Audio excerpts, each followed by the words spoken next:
Movies, l'instant cinéma.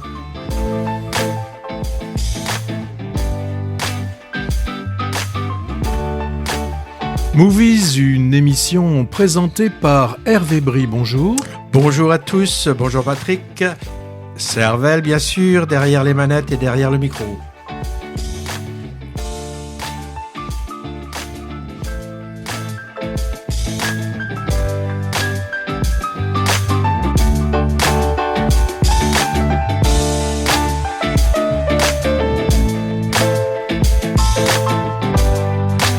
Une actualité chargée pour cette dernière émission de Movies, dernière émission pour 2023, où un western sud-américain âpre, c'est Les Colons, et entre Séoul et New York, la recherche du temps perdu pour le film Past Lives, Nos vies d'avant.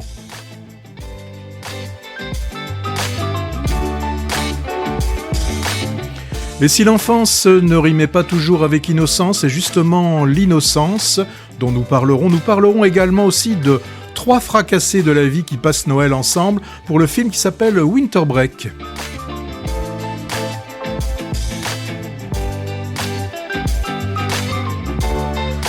Dans une comédie tendre et loufoque, un duo père-fille, et bien le film c'est La fille de son père.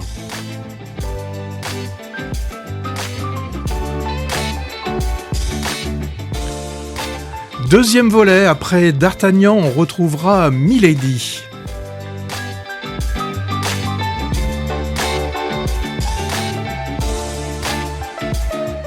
Et quand une bourgeoise parisienne aide un réfugié afghan, ça donne quoi ? Ça donne Ma France à moi. Et enfin, nous évoquerons une histoire de pantalon qui finit dans le sang, tout ça pour une affaire d'honneur. Une histoire de pantalon qui finit dans le sang. Bon. Alors, voyez, la hotte du Père Movies est bien chargée aujourd'hui. On va l'alléger et n'évoquer qu'un seul film. Oui, parce que si on mixe tous les titres au programme, ça nous donne le scénario d'un unique film à l'affiche cette semaine. Pitch. Pendant ses vacances d'hiver, Milady, la fille de son père, qui regrette l'innocence de nos vies d'avant, demande aux 3 mousquetaires « Défendez ma France à moi contre les colons !» C'est une affaire d'honneur. Ça fait histoire un peu zémourienne, ça, non ? En tout cas, Patrick voulait parler en plus de 2 comédies françaises, nouvellement à l'écran, Chasse gardée et Noël joyeux, mais il n'aura pas le temps. Et on va commencer dans le viseur. Mais tout le monde le sait maintenant. Et la deuxième couche. On va commencer par un premier long métrage attendu depuis un moment, suite du premier, Les 3 mousquetaires d'Artagnan. Là, c'est Milady. La suite, donc, le premier a été vu par presque 4 millions de spectateurs quand même, dont on a d'ailleurs un résumé bienvenu au tout début.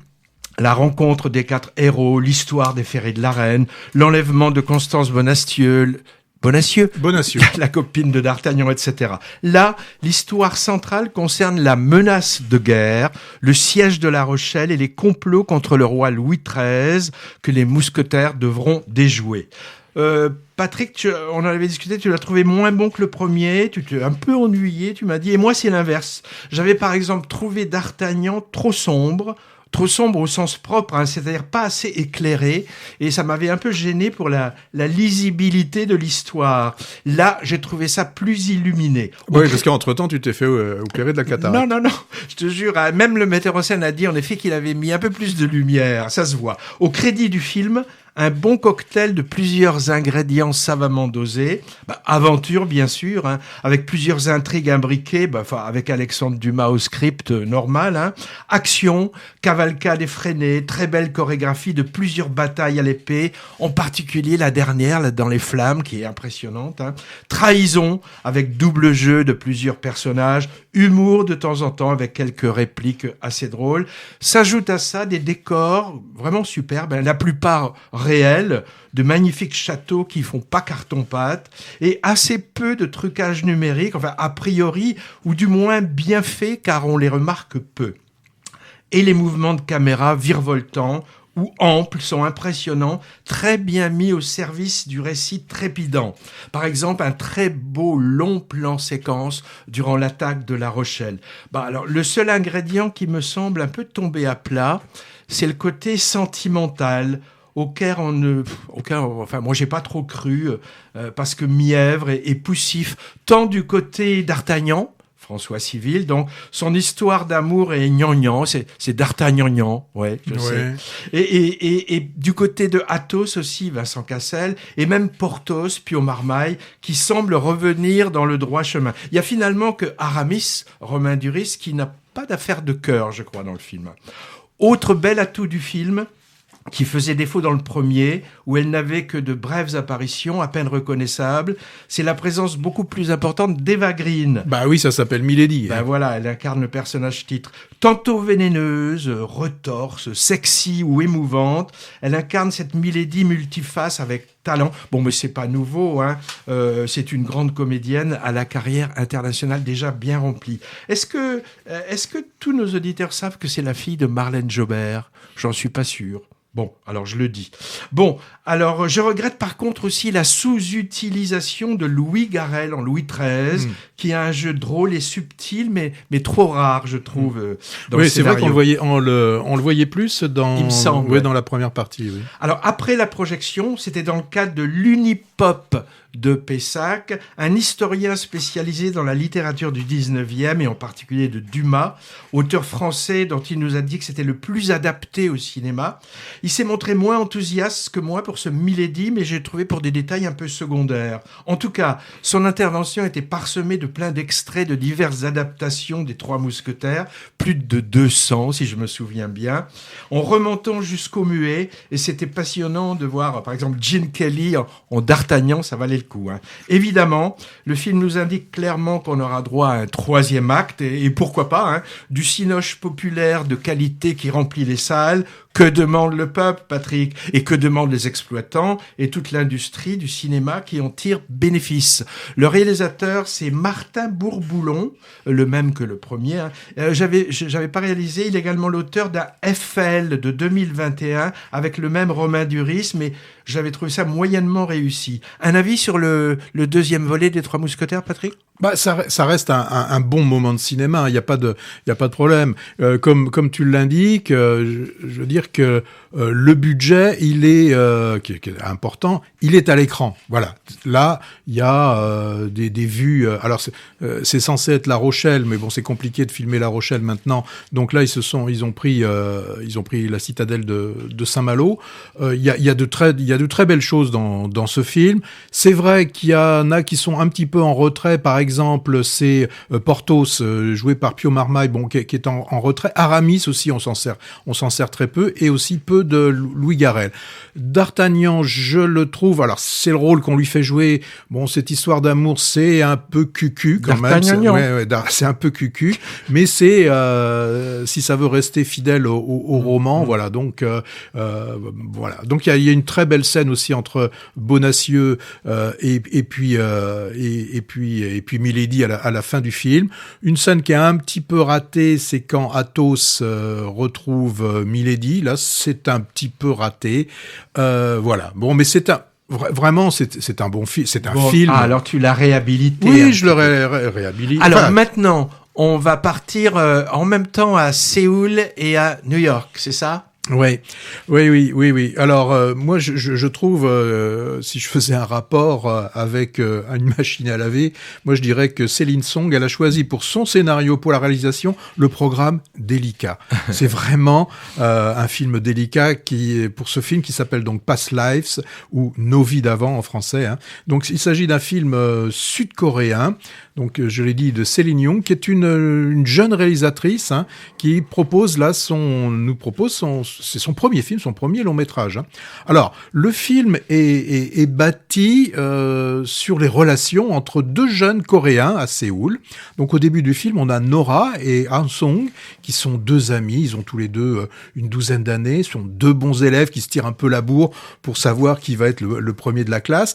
Ils s'aiment, attention, platoniquement, et timidité juvénile, je veux dire, oblige, ils n'osent pas se déclarer. Donc ça, on a une petite première partie comme ça, ils ont une douzaine d'années. Et rapidement, on sait que Nora va devoir partir. Elle doit partir d'abord avec un transit à Toronto, au Canada, pour entrer ensuite aux USA. Donc, 12 années vont se passer, on va les retrouver. Enfin, ils vont se retrouver surtout grâce à un réseau social. Ils vont pouvoir se retrouver, mais uniquement par virtuellement. Oui, par des caméras interposées.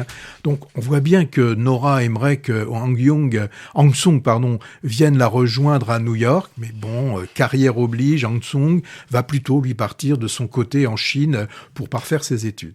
12 nouvelles années vont encore se passer, donc troisième partie du film, et là, on va avoir la rencontre physique. Han-sung va découvrir New York, et Nora, pour qui on voit que les choses ont bigrement évolué. Alors, s'aiment-ils toujours? Que va devenir leur relation?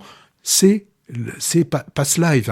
Donc, un film sur 3 périodes, avec toujours en fond cet amour contrarié et jamais clairement défini, car c'est Céline Young qui le dit dans une interview. Past Life n'est pas un film sur les liaisons amoureuses, c'est un film sur l'amour. C'est vraiment ce que peut être un amour, alors qu'on appelle platonique, un amour mal défini, un amour pas forcément consommé, comme on pourrait l'entendre. Donc voilà ce que nous propose Céline Young. C'est une dramaturge, elle fait du théâtre, et là, le film, on le sent bien, qu'il est hautement autobiographique, et elle nous propose donc, elle nous fait poser la question, peut-on s'aimer comme ça à différentes périodes et finalement, est-ce qu'on a besoin d'être ensemble pour s'aimer? Donc, enfin, il y a plein de choses très, très, très, très intéressantes.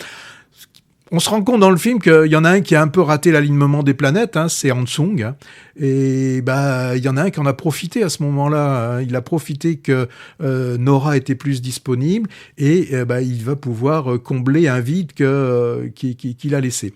Alors, comme je l'ai dit en débutant, c'est vraiment un film délicat. Et moi, il y a 2 scènes qui sont très belles, où on voit Nora qui est entre les 2 hommes qui ne peuvent pas se parler parce qu'ils ont une frontière de langue. L'un ne parle que coréen, l'autre parle anglais. Et c'est elle qui, au milieu, fait le lien entre ces 2 hommes. Alors, c'est elle qui parle à ces 2 amoureux, et ces 2 amoureux n'existent qu'au travers de Nora. Donc on voit Nora qui se tourne vers l'un, vers l'autre, et on sent bien, elle nous le dit d'ailleurs, elle dit à un moment donné, pourquoi n'aurait-on pas plusieurs vies? Ça sous-entendrait qu'avec plusieurs vies, elle aurait pu vivre avec ces 2 hommes. Il y a une 2e scène aussi qui est très chouette, c'est vers la fin. On voit Nora qui quitte sa maison de New York pour accompagner Han-sung, qui doit retourner à Séoul. Et là, la caméra, elle fait un travelling sur les 2 en train de marcher, mais ils vont vers la gauche. Et on a l'habitude, dans le récit, quand on fait un récit... Ou dans les photos, les images. Dans les photos, dans les bandes dessinées, dans tout, on va toujours de la gauche vers la droite pour montrer que on va vers c'est l'échelle de temps. Et là, elle va vers la gauche, on voit, elle laisse Han-sung, et puis elle s'arrête, et elle repart dans l'autre sens. Là, elle retourne vers la droite, elle retourne vers le présent, et après avoir dépassé le présent, donc elle va vers l'avenir. Donc vraiment, moi, c'est un film, une belle surprise de cette fin d'année. Je retiens cette chose, une très très belle délicatesse. Oui, moi j'ai été très ému par cette histoire d'amitié amoureuse, finalement assez mélancolique, qui n'en fait pourtant pas des tonnes dans l'émotion, justement. Tout en retenue, avec des sentiments suggérés plutôt que montrés. les deux personnages sont vraiment craquants et en plus assez loin des archétypes des mélos sentimentaux classiques. Hein. Elle plutôt ambitieuse et rentre dedans, tournée vers le futur, et lui timide et plutôt tradit aussi, hein, et un peu bloqué dans le passé. Leur échange à 3 périodes différentes de leur vie sont parsemés des non-dits, des gênes, d'occasions manquées, de moments suspendus, et c'est vraiment bouleversant, avec des dialogues superbement écrits. Tu disais qu'elle était dramaturge, mais ça se voit. Hein. J'ai aimé aussi l'introduction de ce 3e personnage qui donnerait presque au film un côté Jules et Jim non avoué, oui. Et de toute façon impossible. Et elle refuse, j'allais dire, ce ménage à 3. Hein. Ouais.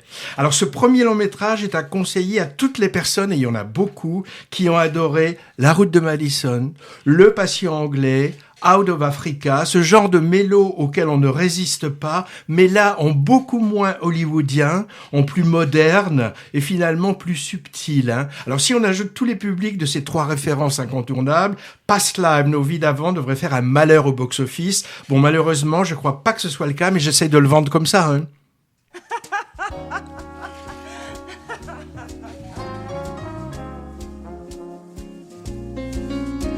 La fille libérée, confondant le jour et la nuit, pratiquant l'amour buissonnier comme un défi. Et moi j'éprouve quelquefois, oui, l'envie d'être apprivoisée, d'arrêter mon cinéma et de tout partager.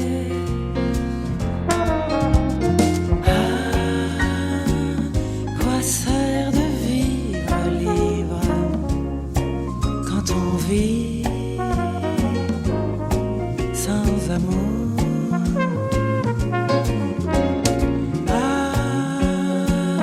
Quoi sert de vivre libre quand on vit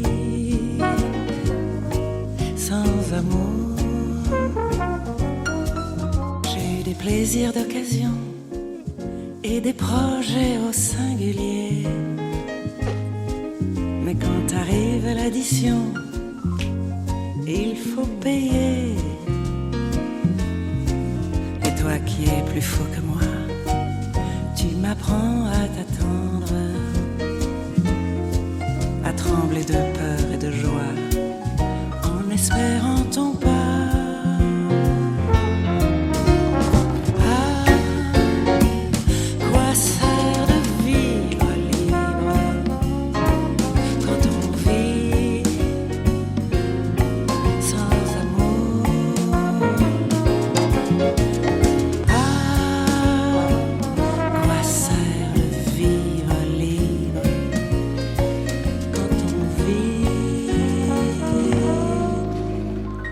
Ah, si vous étiez en studio, vous verriez Hervé.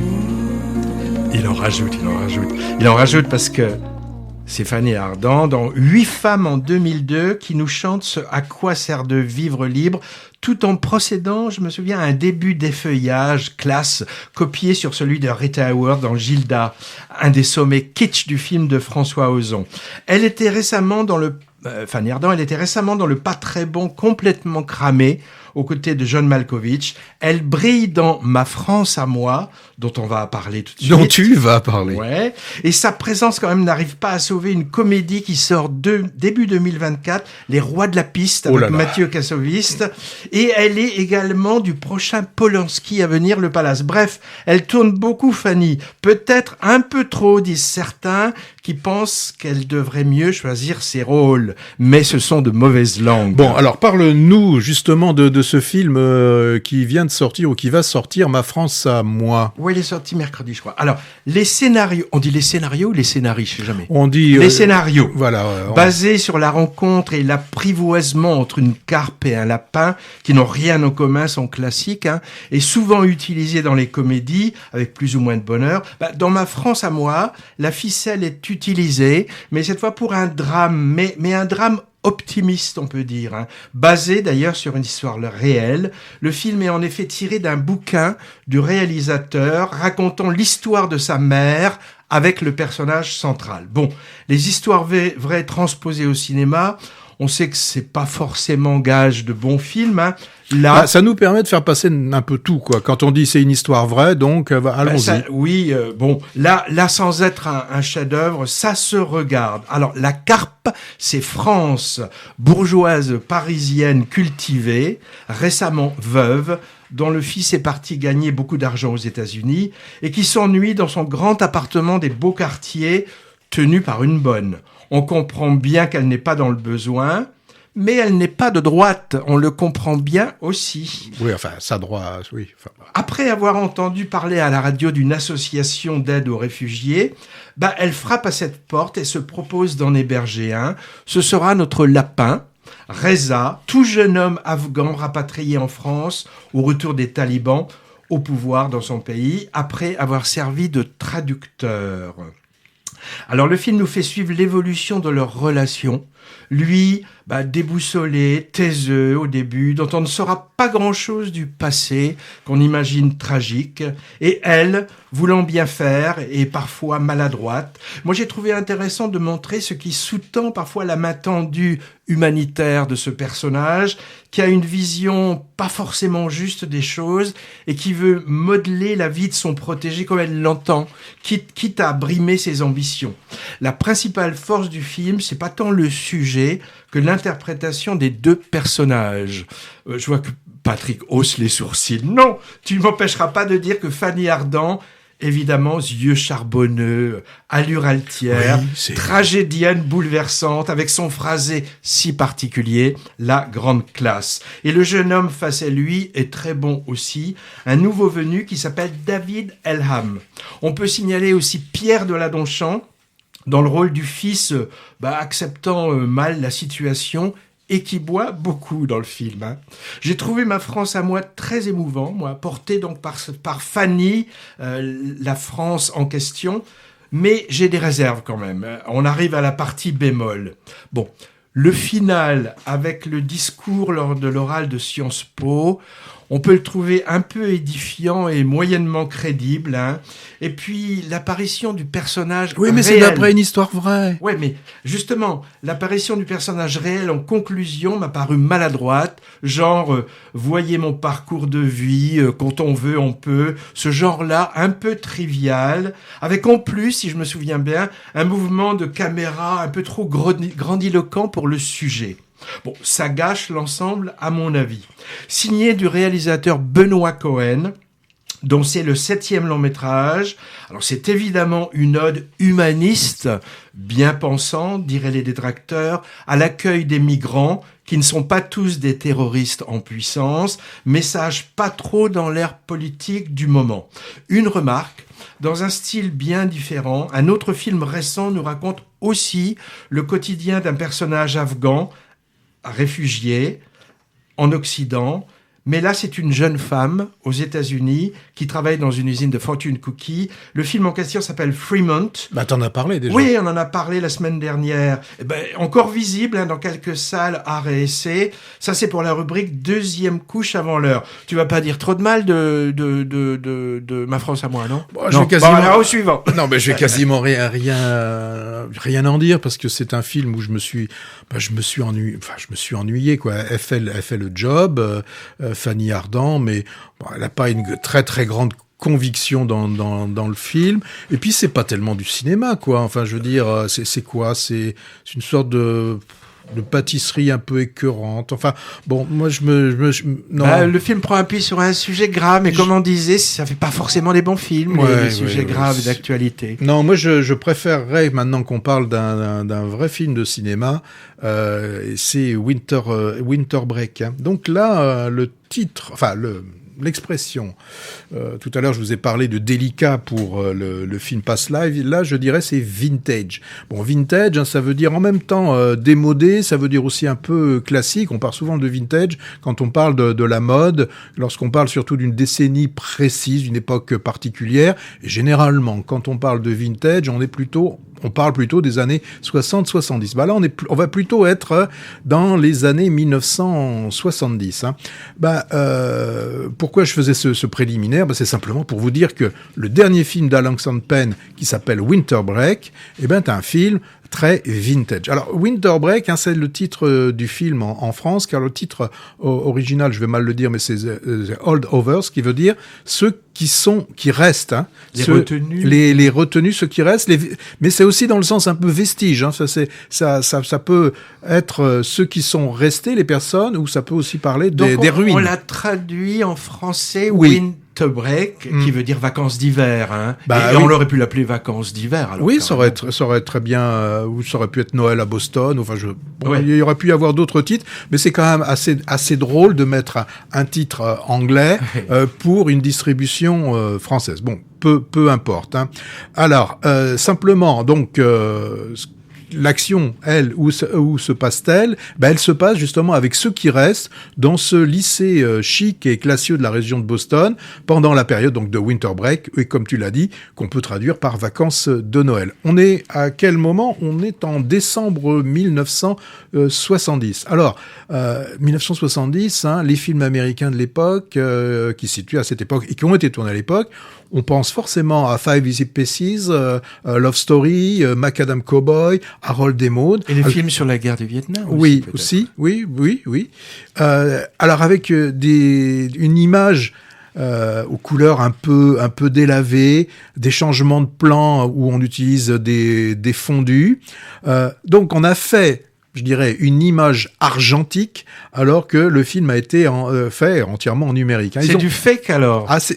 Oui, c'est du fake, parce que ils ont même poussé le vice à ajouter au générique de début une sorte de filage au niveau du générique. Le filage, c'est quand les lettres bougent un petit peu. Alors, c'est très drôle parce qu'on voit les lettres qui bougent légèrement, sauf que le sous-titre, lui, est parfait puisque c'est un sous-titrage numérique. Et la seule chose, c'est que c'est un son multicanal. Enfin, mais on marche, on croit regarder un film. Ils ont même rajouté, vous le remarquerez au début, vraiment au début, il y a des crachouillis dans la bande son.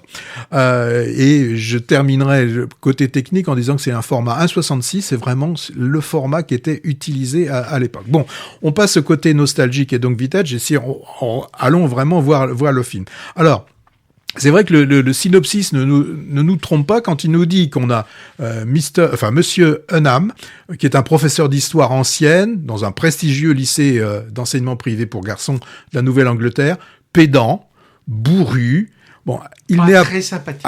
Il est vraiment, il fait tout ce qu'il faut pour être antipathique. Alors, il est antipathique auprès des élèves, mais aussi au niveau de ses collègues. Et on va lui faire d'ailleurs un mauvais tour, c'est-à-dire que c'est lui qui va se retrouver à devoir rester au lycée pour s'occuper de ceux qui sont consignés. Alors, ils sont consignés souvent pour des raisons où ils ont des parents très, très, très, très friqués, mais qui se portent un peu loin, puis qu'on va peut-être vraiment autre chose à faire que de s'occuper de leur progéniture.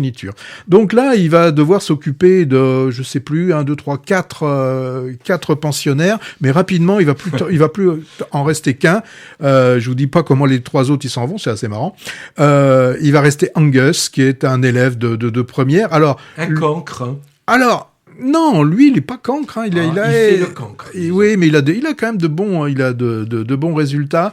Alors, il est doué quand même, mais il fait aussi un peu insubordonné. Mais enfin, insubordonné dans ce genre de lycée, c'est quand même ça va pas très très loin. Et on a alors le troisième personnage important du film, c'est Marie, la cuisinière de l'établissement, qui elle est endeuillée par la mort de son fils, qui est mort au Vietnam. Alors Marie, elle est noire, donc là le seul qui est mort au Vietnam, c'est son fils, qui lui, bien évidemment, ne sort pas d'une famille riche, mais c'est lui qui est mort au Vietnam. C'est quand même là, il y a une image quand même assez forte.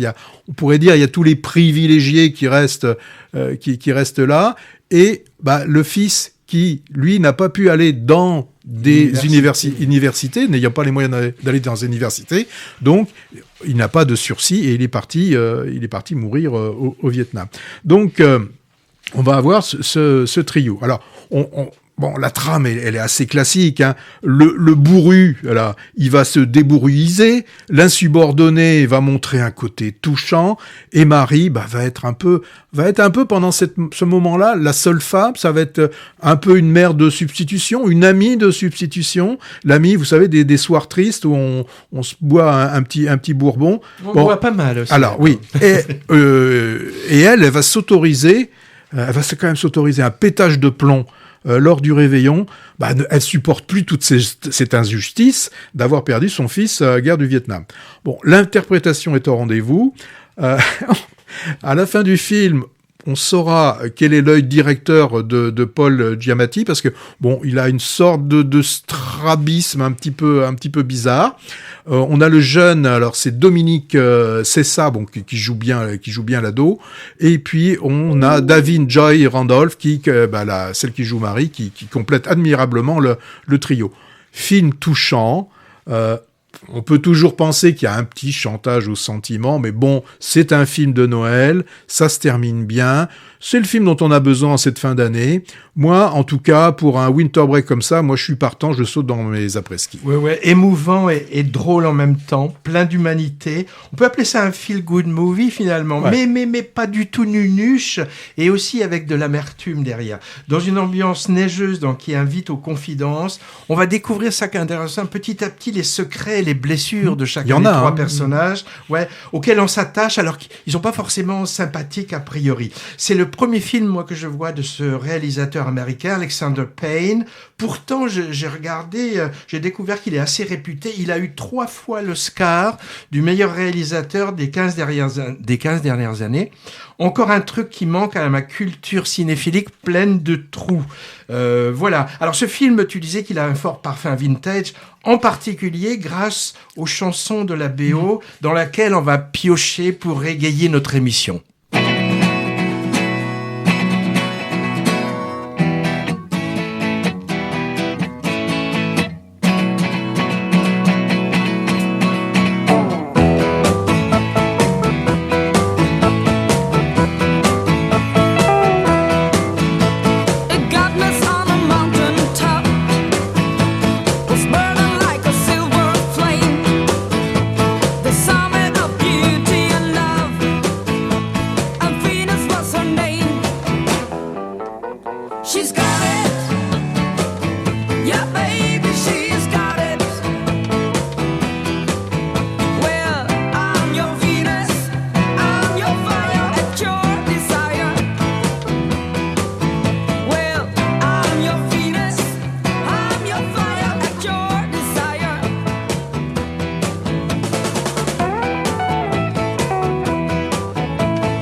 Ah, moi j'ai les années 70 devant moi là. Et en fait, ça date de 69. Ah bah 69 c'est quand même Venus. Pas bien. Ouais, c'est pas les années 70. Ouais. Venus, donc fameux tube de 69, entendu dans Winter Break dont Patrick tu viens de nous parler, en bien. C'est d'un groupe, figure-toi, hollandais. à un seul hit qui s'appelle Shocking Blue, mené par une femme, ce qui était plutôt rare à l'époque, titre déjà utilisé dans plusieurs films ou séries. Par exemple, dans un épisode du Jeu de la Reine, série sur une prodige des échecs, l'actrice Anya Taylor-Joy, elle danse sur ce morceau. Maintenant, on revient à un film français. Ah oui, tu vas nous parler. Non, c'est toi. Ah, c'est moi. Ah, c'est toi qui nous parle. Ah, oui. Retrouve tes fiches. Ça y est, il a retrouvé La ses fille fiches. de son père, d'accord, Oui. c'est bien ça. Comédie loufoque et tendre, vraiment très réussie, en salle depuis mercredi, sur un duo père-fille fusionnel. Alors, on a Étienne, 20 ans à peine, lorsqu'il tombe amoureux de Valérie. Très vite, naît leur fille, Rosa, et à peu près aussi vite, Valérie abandonne et l'idylle et l'enfant, sans préavis. Voilà pour le début, montré à toute allure, presque façon film muet, de manière très elliptique. D'ailleurs, l'ellipse narrative est reine dans ce film, aussi bien temporelle que spatiale, et c'est une des qualités du film, justement. Père et fille vont faire apparemment comme si de rien n'était, se construisant une vie heureuse et enjouée, rythmée par les facéties du papa poule devenu entraîneur de foot. Alors, il paraît un peu entraîneur de foot comme moi, je crois.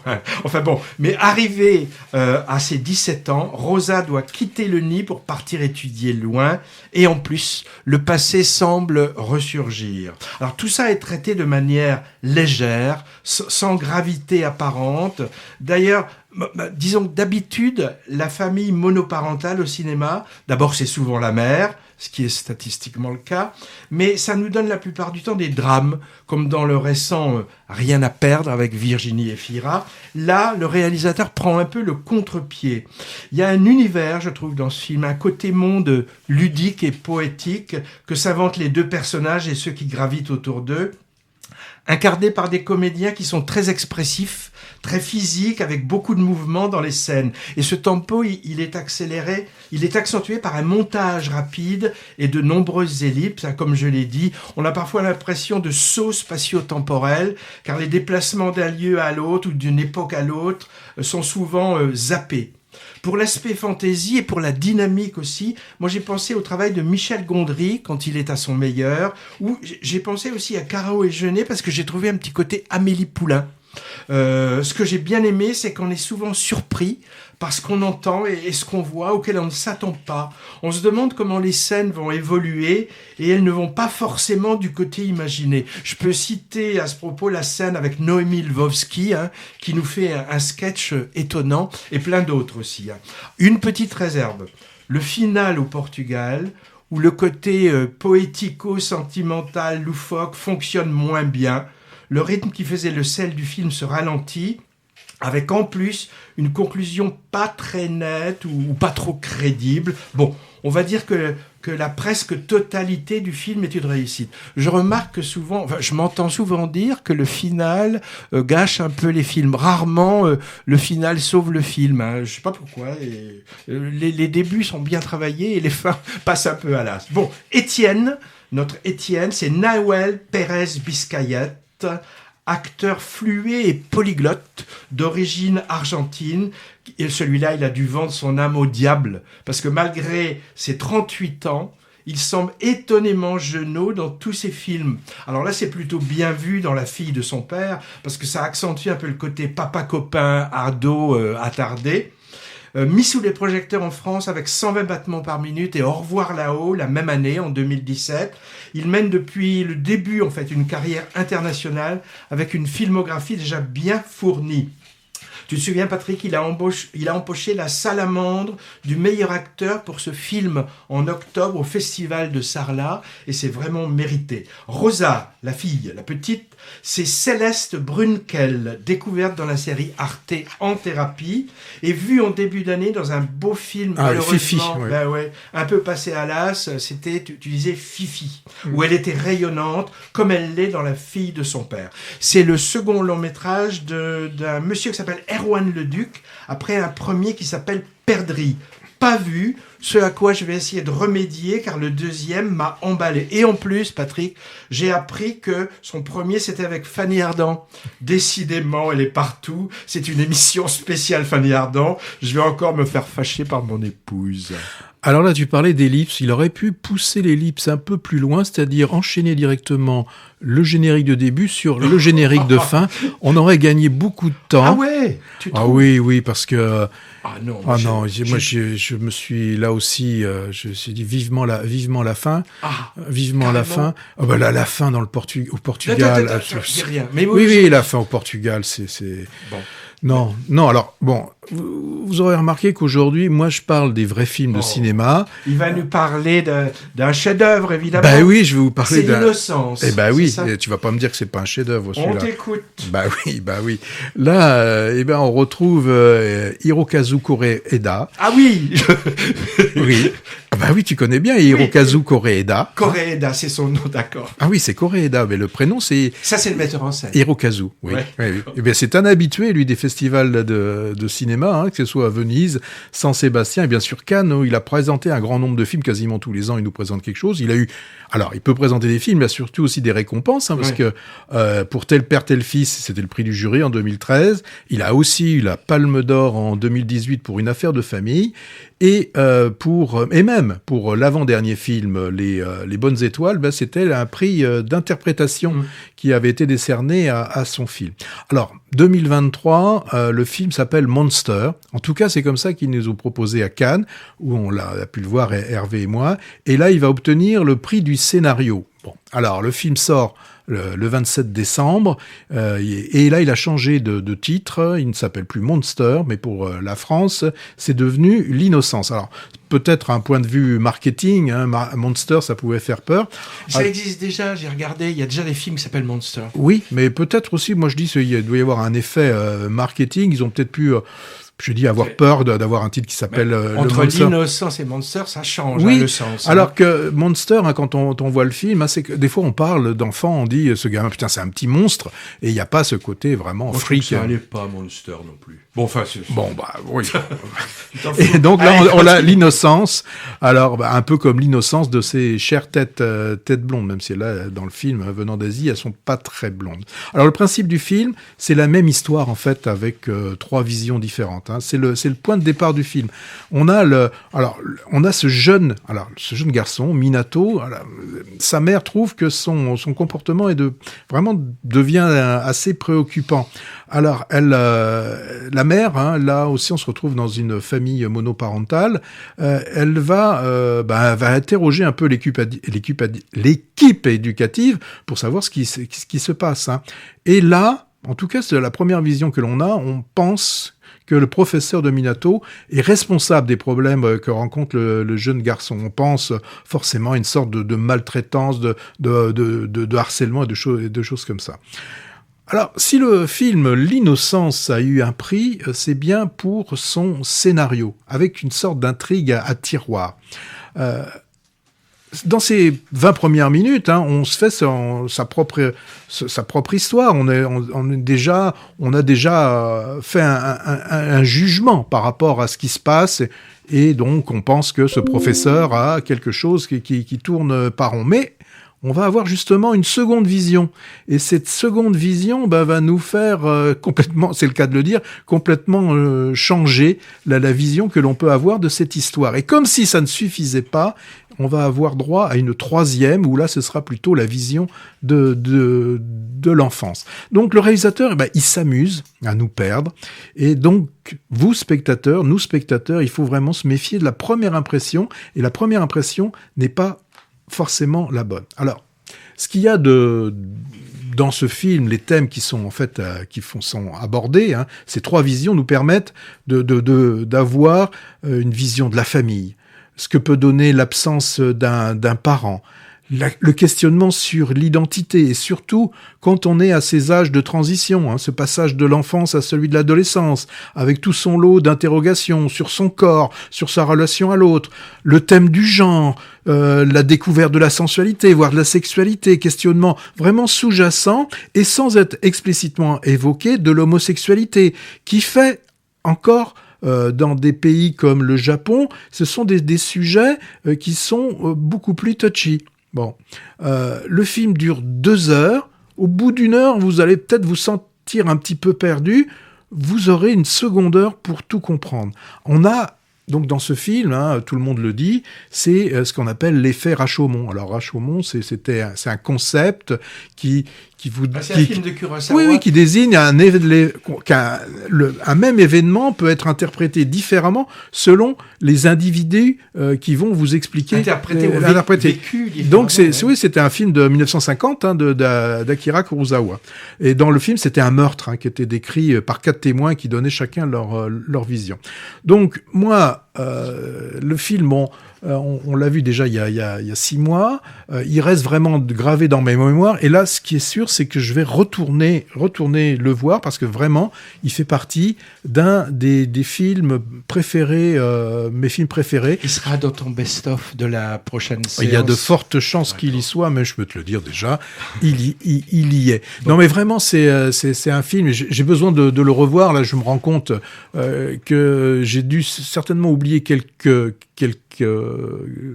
chose de ce film, mais c'est vraiment ce qui est important, enfin c'est ce scénario, c'est cette triple vision qui est vraiment intéressant. On a une triple vision, on a vraiment aussi que la caméra elle a vraiment changé d'endroit quoi. C'est vraiment un film très très très intéressant. Oui, comme ça fait presque 6 mois, j'ai dû rassembler mes souvenirs enfouis aussi. Ce qui m'en reste, c'est la sensation que le réalisateur nous mène en bateau, et c'est souvent agréable dans une fiction quand c'est fait avec talent.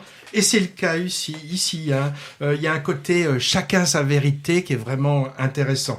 Alors, tu dis des thèmes, disons, de l'actualité contemporaine sont abordés avec subtilité. J'en rajoute un autre qui est intéressant, c'est le harcèlement au milieu scolaire. Ah, j'en ai parlé. Ouais. Alors, remarque, les parents se demandent souvent si leur enfant est harcelé, mais jamais s'il ne serait pas harceleur. Ça, c'est aussi, j'ai trouvé ça intéressant. Bon, alors, il est à l'affiche dans une semaine, je crois. Il n'est pas encore sorti. Le 27, il sort. C'est ça.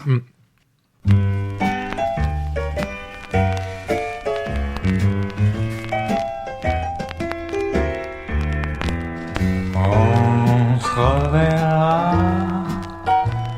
Je sais qu'on se reverra quelque part où l'amour ne finit pas. Ici ou là, bonjour, c'est encore moi. Je ne sais pas quand, mais on se reverra. Souvenez-vous, quand entre nous, ça n'est jamais fini, tout à fait. I never cry, I never say goodbye, 'cause I'm sure that you'll come back every time. I never die, I just wait in the sky, 'cause I'm sure that you'll love me anytime. Remember me, I remember you. Memories, 'cause I know you know, I know. On se reverra. Et je ne sais pas si on se reverra. Je ne sais pas quand, mais on se reverra. Ah, ça crachouillait au début. Ça crachouille parce que c'est un document ancien. Alors, clin d'œil, hommage à Guy Marchand, comédien, hâbleur et crooner tango jazzy, décédé la semaine dernière. La chanson entendue donc est dans la BO du Maître nageur, unique film signé Jean-Louis Trintignant, dans lequel Guy Marchand tient un rôle principal. Non, il a fait 2 films. Ah, il a fait... Vas-y. Une journée bien remplie. Ah bon, et c'est après... Non, avant. D'accord, bon, très bien. Je reverrai mes fiches.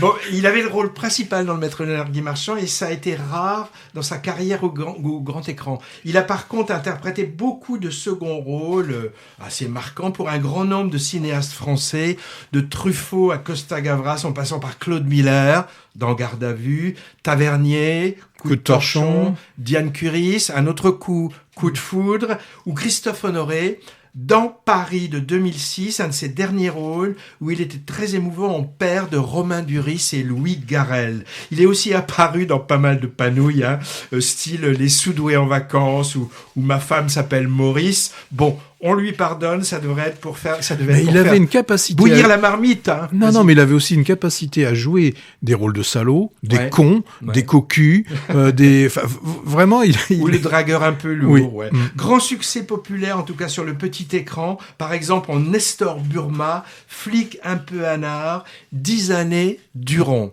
Et nous voilà partis à cheval au Chili. Oui, oh là là. Les colons. Oh là là. Les colons.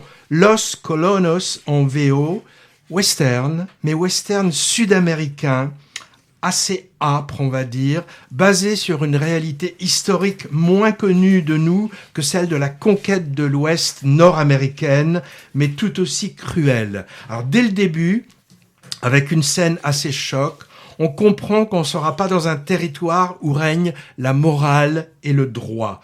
Le territoire en question est immense, c'est ce qu'on appelle la Terre de Feu, au sud de la jeune République du Chili, au tout début du XXe siècle, que l'aristocratie en place cherche à civiliser, entre guillemets. Alors, 3 cavaliers armés sont appointés par la famille Menendez, c'est de riches propriétaires terriens, pour ouvrir la route vers l'Atlantique et sillonner la Patagonie chilienne et déposséder au passage les populations indiennes locales de leurs terres. Comme c'était un western, j'ai pensé au fameux trio Le Bon, la Brute et le Truand. Le Bon, un jeune métis enrôlé malgré lui dans cette expédition, car il connaît le terrain et les habitants. Les habitants, c'est les Indiens des tribus Selknam, c'est le nom des autochtones. La Brute, ce serait l'officier anglais défroqué à la solde du patron. Et le truand, ça pourrait être le mercenaire américain qui se vend au plus offrant et qui est de l'équipage. Leur mission va pas être de tout repos, dans d'immenses paysages à la lumière glacée, enserrés dans un format, tu me dis si je dis des bêtises, 4:3, je crois. On est très loin du cinémascope des westerns américains classiques solaires. Et le périple est émaillé de scènes brutales, des moments assez éprouvants pour le spectateur que le réalisateur a tenu à montrer plutôt que suggérer. Le film relate ensuite l'enquête d'un juge, 7 ans plus tard, sur le carnage mandaté par la famille Menendez. J'ai vu dans le dossier de presse que l'histoire racontée est documentée à partir d'archives révélées au public il y a seulement une vingtaine d'années, c'est-à-dire un siècle plus tard. On nous montre d'ailleurs dans le film des images de ces archives. Oppressant, souvent violent, mais passionnant. C'est une sorte de réquisitoire assez implacable d'un réalisateur chilien qui s'appelle Felipe Galvez Aberle, et dont c'est le premier long métrage. Et franchement, pour un coup d'essai, moi je trouve ça sacrément maîtrisé. Intéressant, j'ai vu qu'il a dû chercher beaucoup de financement, parce que j'ai remarqué que le film est sous drapeau chilien, argentin, allemand, anglais, français, danois, suédois et même taïwanais. Bon, ça lui assure une bonne distribution internationale, c'est toujours ça. Et puis sa sélection à Cannes lui donne aussi de la visibilité. Décidément, les westerns contemporains se font pédagogiques, en exhumant des pans d'histoire méconnus concernant les fondations des nations au détriment des autochtones. Dans Les Colons, on parle de l'extermination des Indiens Selkman d'Amérique du Sud, et je pense évidemment aussi à Killers of the Flower Moon, où quelques années plus tard, c'est la population Osage qu'on nous montre persécutée dans le Nord, Scorsese s'étant lui aussi appuyé sur des documents historiques pour réaliser son film. Trop violent et graphique pour toi, Patrick ? Bon, donc tu veux passer directement au dernier film ? Oui, je vais essayer d'aller vite pour vous parler d'honneur, mais l'honneur avec une vision très très macho, hein, et très macho qu'on pouvait avoir et qu'on a peut-être encore des années d'après-guerre. Alors quand je parle d'après-guerre, hein, c'est d'après-guerre 1870, hein, oui. puisque là on découvre, hein, que seuls les hommes ont de l'honneur, hein. Et qu'il faut être une sacrée féministe dans ces années-là pour revendiquer cette notion très testostéronée d'honneur pour le sexe dit faible. On est en 1887 et pour un oui, pour un non, pour un regard, on jette son gant. La claque peut être aussi celle que l'on va envoyer. Et puis le lendemain matin, on se retrouve dans une légère brume, accompagné de 2 de ses amis qui vont être les témoins d'un duel. Et puis là, les duels, ils ont leurs règles, hein. On peut décider d'arrêter la boucherie au premier sang versé. Mais des fois, le premier sang versé, c'est aussi le dernier, hein, il est assez létal. Donc voilà une affaire d'honneur. Film réalisé par Vincent Pérez, qui s'est d'ailleurs réservé un rôle dans le film, et pas le meilleur, hein, il joue celui du méchant. On y retrouve un charismatique maître d'armes, le ténébreux Roche Dizem, défenseur de la veuve et l'orpheline. Enfin là, il va être défenseur de sa sœur qui vient de perdre son fils dans un duel. D'ailleurs, je sais pas s'il existe un terme pour un parent qui a perdu un de ses enfants. Là, quand c'est un enfant, il devient orphelin et on peut devenir veuf. Mais quand on perd ses enfants, ça n'existe pas parce que ça devrait pas exister de perdre ses enfants. Voilà. Alors, je sais pas, hein, si le rôle de Roche Dizem a vraiment existé. En tout cas, celui qui est vraiment vrai, c'est celle de Marie-Rose Astier, qui est interprétée par Doria Tillier, qui était une véritable féministe, hein, puisque à l'époque, elle a voulu que l'on puisse avoir le droit de porter le pantalon. Elle disait: messieurs les députés, dans toutes les bagarres de terre ou d'eau, la femme, en raison de son costume, est une victime prédestinée à la mort. Aux accidents de tramway surviennent pour le même motif, à cause de leur robe. En effet, hein, c'est pas anodin, c'est pas anecdotique, hein, plutôt, je devrais dire, hein, c'est que beaucoup de femmes avaient péri, par exemple, dans un incendie qu'il y avait eu à l'Opéra Comique, parce qu'elles étaient empêtrées dans des robes encombrantes. Donc, cette Marie-Rose Astier a aussi... Alors là aussi, c'est un des thèmes du film, et il y a eu la risée dans les journaux. Elle a ouvert une salle d'armes réservée aux femmes. Donc voilà le film. Alors le film, c'est d'un classique de chez classique de chez classique. Il y a de beaux décors, il y a de beaux costumes, l'interprétation soignée, des seconds rôles qui sont bien campés. Je pense par exemple à Guillaume Gallienne qui joue un des amis. Mais le scénario reste quand même convenu, les rebondissements sont prévisibles, hein. Voilà, moi donc, ce film, il m'a pas vraiment passionné. Je retiendrai quand même dans l'histoire, c'est qu'il a fallu attendre le 12 juillet 2012 pour qu'un sénateur, du nom d'Alain Houpert, il a interpellé la ministre des Affaires des droits des femmes pour leur dire que la disposition interdisant le port du pantalon aux femmes était toujours en vigueur. Donc il a fallu attendre le 31 janvier 2013 31 janvier, pour que l'ordonnance soit vraiment abrogée. Tu l'as vu le film ? Ouais, moi je trouve que c'est quand même une belle reconstitution historique de l'époque. Oui, c'est bien foutu, mais bon. Alors, ambiance étonnante, salle d'armes et en même temps bureau de rédaction de presse. Je trouvais ça assez étonnant. Il paraît que historiquement c'est vrai, hein. Alors il paraît que l'acteur-réalisateur Vincent Pérez, qu'on voit peu devant la caméra des autres depuis un moment, il a mis en scène cette intrigue en partie réelle car il est fasciné par les histoires de duels, figure-toi. Bon, chacun ses lubies, hein. Pour d'autres, c'est le format des films ou les types de projecteurs. Il y en a d'autres, c'est Fagnardant. En tout cas, les combats à l'épée sont vraiment haletants et très bien chorégraphiés. Décidément, on a notre lot de bretteurs avec les 3 mousquetaires en plus ce moment. Au moins, moi, je trouve que une affaire d'honneur qui sent l'amidon quand même un petit peu, à l'image de Roche Dizem, qui est quand même un peu raide dans son rôle. Moi, ça m'aura permis d'apprendre des choses sur cette femme, la Marie de Valser, et son combat féministe bien avant l'heure, dès la fin du 19e. Bon, on passe la deuxième couche.